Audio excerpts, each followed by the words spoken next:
Warriors, good morning. It's Coach JV, your top health and mindset coach in the world. Remember, what you believe in your heart, you think in your mind, will eventually become your words and become your reality. You can also find me at CoachJV_ on Instagram. I answer messages within 24 to 48 hours there. The Coach JV podcast, short 8 to 12 minute motivation podcast.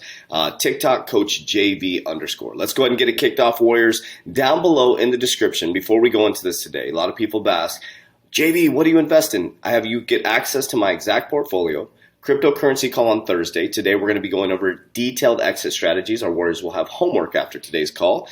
Zoom calls. We have crypto Discord of over 700 people. We have a technical analysis team in there. We have a Warrior Mindset coaching program around subconscious mind programming. You work out with me live daily, nutrition, all that's down in the description below. Private Warrior Academy. You can also join our free Facebook group where Kevin and I go live on a daily basis. All right, let's get right into it, Warriors. There's a lot of things moving fast and furious. So remember, if you know the game, you can't be played. And as you look this way to narrative, there's a whole nother thing going on this way.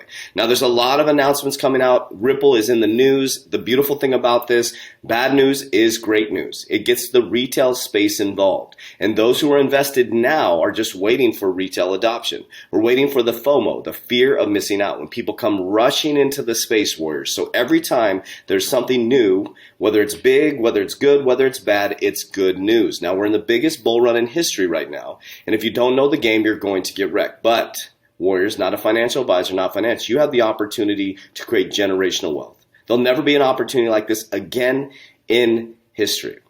Now, let's back up just a moment. We had a lawyer, Jay Clayton, who was the head of the SEC, and while we're all on Christmas break, all of a sudden he throws out an SEC lawsuit against Ripple, something that happened 7 to 10 years ago about XRP being traded as a security. Now, you and I, as the retail investors, are dealing with the wrath of that, right? But ironically, he leaves, and now they're bringing in a crypto-friendly SEC chairman who literally teaches at MIT cryptocurrency. Whereas if you can't see the narrative that we are moving to the quantum financial system, you may as well not even get into this space, because you're not going to understand what's happening in the game. Now, remember, I have 12 years of banking experience, went up to vice president at a bank, I went to executive banking school, CBA executive banking school, learned how to scale banks from the ground up. So I have a deep banking perspective, and I'm also bringing on crypto experts like Crypto Cito. I'll attach the video right here. We talked about DeFi yesterday. So I don't claim to know everything in crypto, but I'm heavily invested, and I show my Warriors exactly what I'm doing.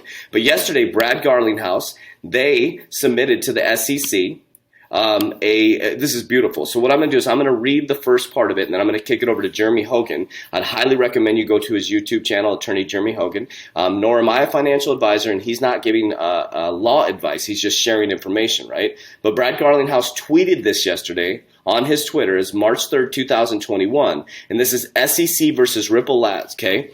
Now, on behalf of defendant Brad Garlinghouse, we write pursuant to section 3, right, of your honors individual practices, setting forth the arguments of that Mr. Brad Garlinghouse anticipates raising a motion to dismiss the SEC's First Amendment complaint. Okay, this case represents regulatory overreach, plain and simple. On December 22nd, 2020, the SEC brought this suit alleging that Mr. Garlinghouse engaged in a scheme with Ripple Labs. Ripple,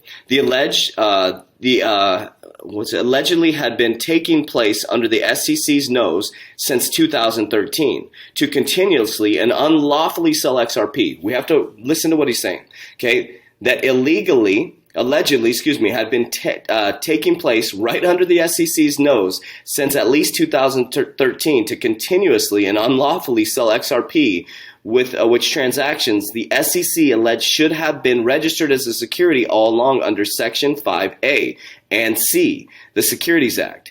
The linchpin of the SEC's case is that the recent revaluation of defendants or revelation of defendants transaction XRP, a digital asset used to make faster, cheaper, and more efficient payments. Okay, let's stop for just a moment. A digital asset used to make faster, cheaper, and more efficient payments, does that sound like a security to you or a currency? Okay, are always and have been a type of security called investment contracts. Okay, despite the contrary understanding of the XRP market for more than 8 years, the SEC allegations fail for a number of reasons. Okay, so I'm going to have Jeremy Hogan read this. I'm just going to show a short portion of his video, and I highly recommend you subscribe to his content. He is amazing. I'm not a lawyer, nor am I a financial advisor. I'm just a dude who understands banking at a deep level and also broke free from the matrix and left corporate America and created a business that is thriving and created passive income through cryptocurrency and understanding how to create businesses online. So that's what my specialty is. I've gotten my ass kicked a bunch of times in business. I've made mistakes, and I teach people how to not make the mistakes that I made. So let's go over to Jeremy Hogan, and he takes a deep dive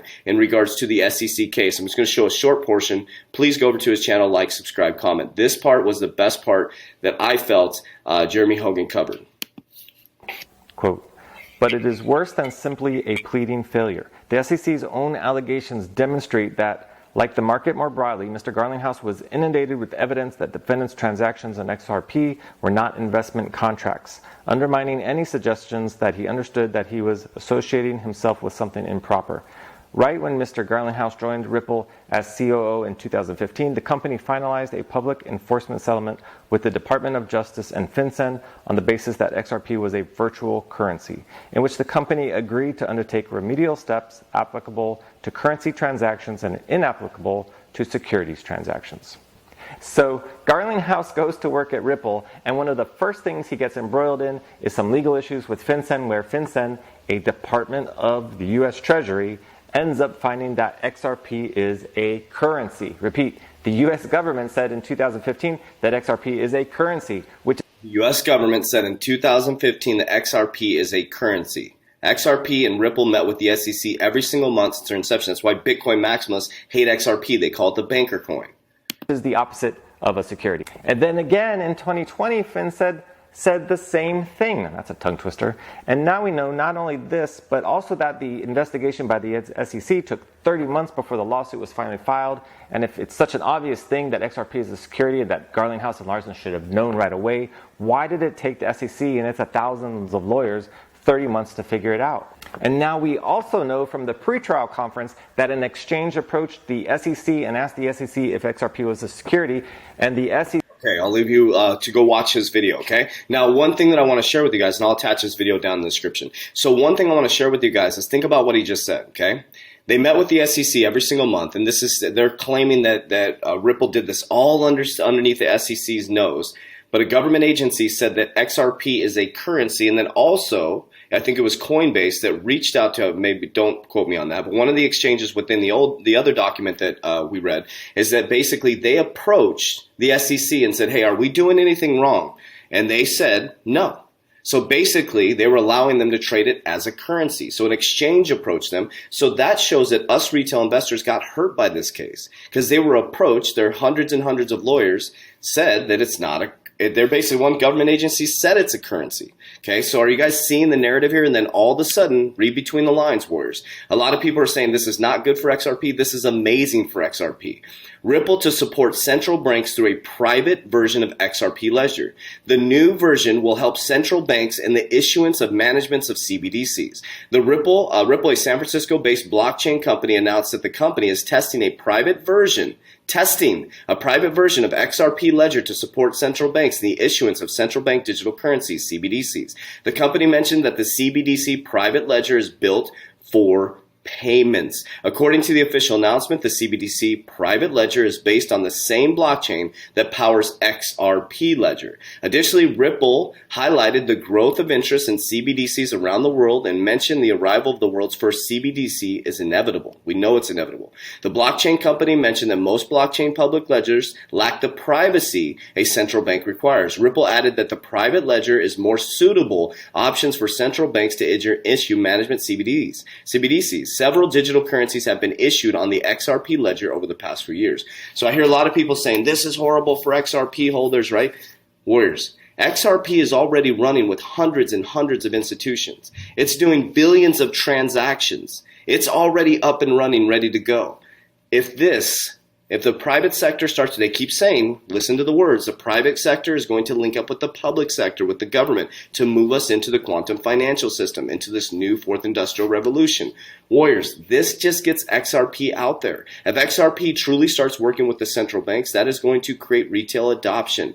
XRP is going to be the common. I believe XRP is going to be some sort of part of the currencies, the SDR bags of currencies. You guys know that I study the IMF, the World Economic Forum, when they do the SDR, the reevaluation of currencies.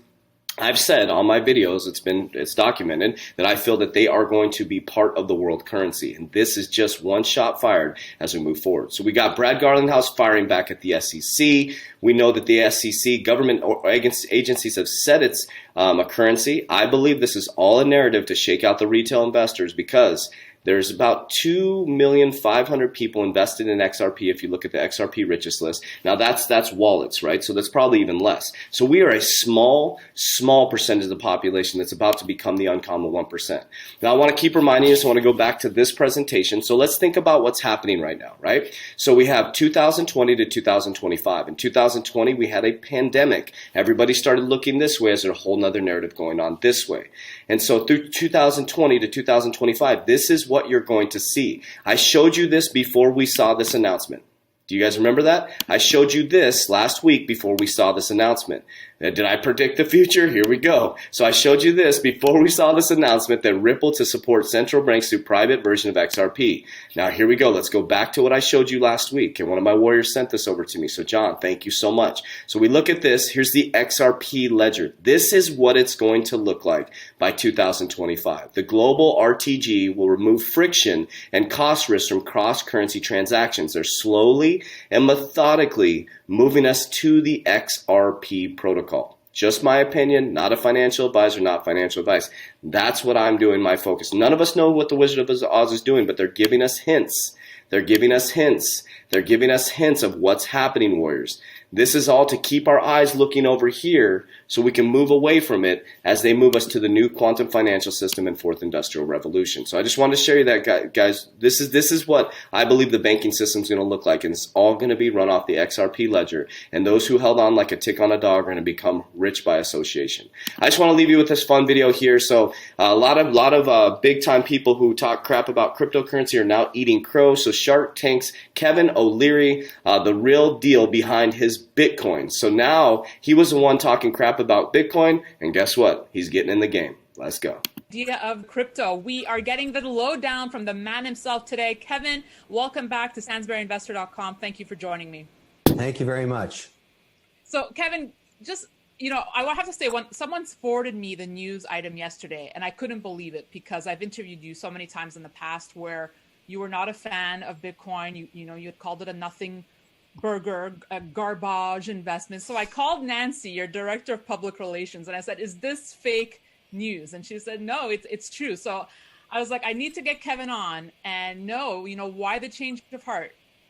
So when facts change, I change. And the reason that I had never participated in crypto was that I'm in a highly regulated business. I have many investments, including my chairmanship of O shares. As you know, we issue under securities laws, and so many other investments I have in fintech. And I don't play in places where the regulator hasn't decided what they're going to do. And what changed my mind, and I was very specific on it, was I'm in the ETF business. And when I saw— This is so critical. Listen to what he just said, Warriors. I don't just watch this stuff, I listen. He just said, let's listen to what he just said. This is huge. What are we going through right now? A Ripple lawsuit case, okay, with the SEC. We have a new crypto-friendly SEC chairman who teaches cryptocurrency. Okay, Attorney Jeremy Hogan was breaking this down for us. We're working with the central banks, and he just says, listen to what he says right here. Fintech. And I don't play in places where the regulator hasn't decided what they're going to do. I don't play in places where regulators have not decided what they're going to do. So why would he change his mind now? And what changed my mind, and I was very specific on it, was I'm in the ETF business. And when I saw that the Canadian regulator and the Swiss regulator and many other regulators, that this has happened just in the last 60 days, have opened up to allow a ETF that holds one asset, Bitcoin. Now, that's a game changer. There's no question about it. That allows institutions and individuals alike to allocate. And that's number one on the hit parade that really moved me, because I have actually— So I'll just leave you right there. You can go watch Stansberry Research, her account is amazing. I watch every single one of her videos. She's remarkable. She comes from an unbiased point. She brings on people who love cryptocurrency, people who are against cryptocurrency. But here's a fact, Warriors. I'll leave you with this. You got to ask yourself, why did Warren Buffett move out of most bank stocks last year? I brought this to you. He moved his position up in Bank of America by 10%. Ripple is connected to Bank of America. Warren Buffett went into gold mining. He called gold bugs. He hated gold miners, right? And now guess what? He's in gold mine. He moved out of the deflationary dollar and moving into a store of value. You got the Shark Tank, Kevin O'Leary now calling it a bust, right? Bitcoin a bust, and now paraphrasing, and now he is investing in Bitcoin because of the clarity and regulation in the EFTs. You have Michael Saylor from MicroStrategies moving almost all his assets into Bitcoin. The Miami mayor wanting to move into Bitcoin. You have 10,000 people who joined Michael Saylor's meeting to move people into Bitcoin. You have Elon Musk, Tesla, who moved into Bitcoin. Warriors, there's a huge narrative going on. Now, as you look at Bitcoin, you're probably like, oh my gosh, like it's $50,000. Warriors, the people in the alt game are going to get rich. Alternative coins are where it's at for those who are wanting to build their future and move into the quantum financial system and build a long-term strategy. That's what we do at the Warrior Academy. We're building a long-term strategy. We're going to go through the biggest bull run in history. Today, we're talking about our exit strategies. You have to have an exit strategy in this market or you're going to get wrecked. And then when we go into the bear market, which we're going to go into at the back end of this year, we're going to learn how to make money in the bear market. And I believe in 2025, as we go back to this slide right here, I believe in 2025, in my paradigm, that we are going to see the biggest shift in generational wealth in history. This is just the warm-up to get the ball rolling, to get the bags packed, to get ready for life-changing wealth that will affect your kids. Everything you need is in the description down below. My name is Coach JV. Follow me on Instagram, CoachJV_. Follow me on my podcast, Coach JV. Just go to Google and type in Coach JV Podcast and get it anywhere you consume podcasts. Warriors, rise. Let's go.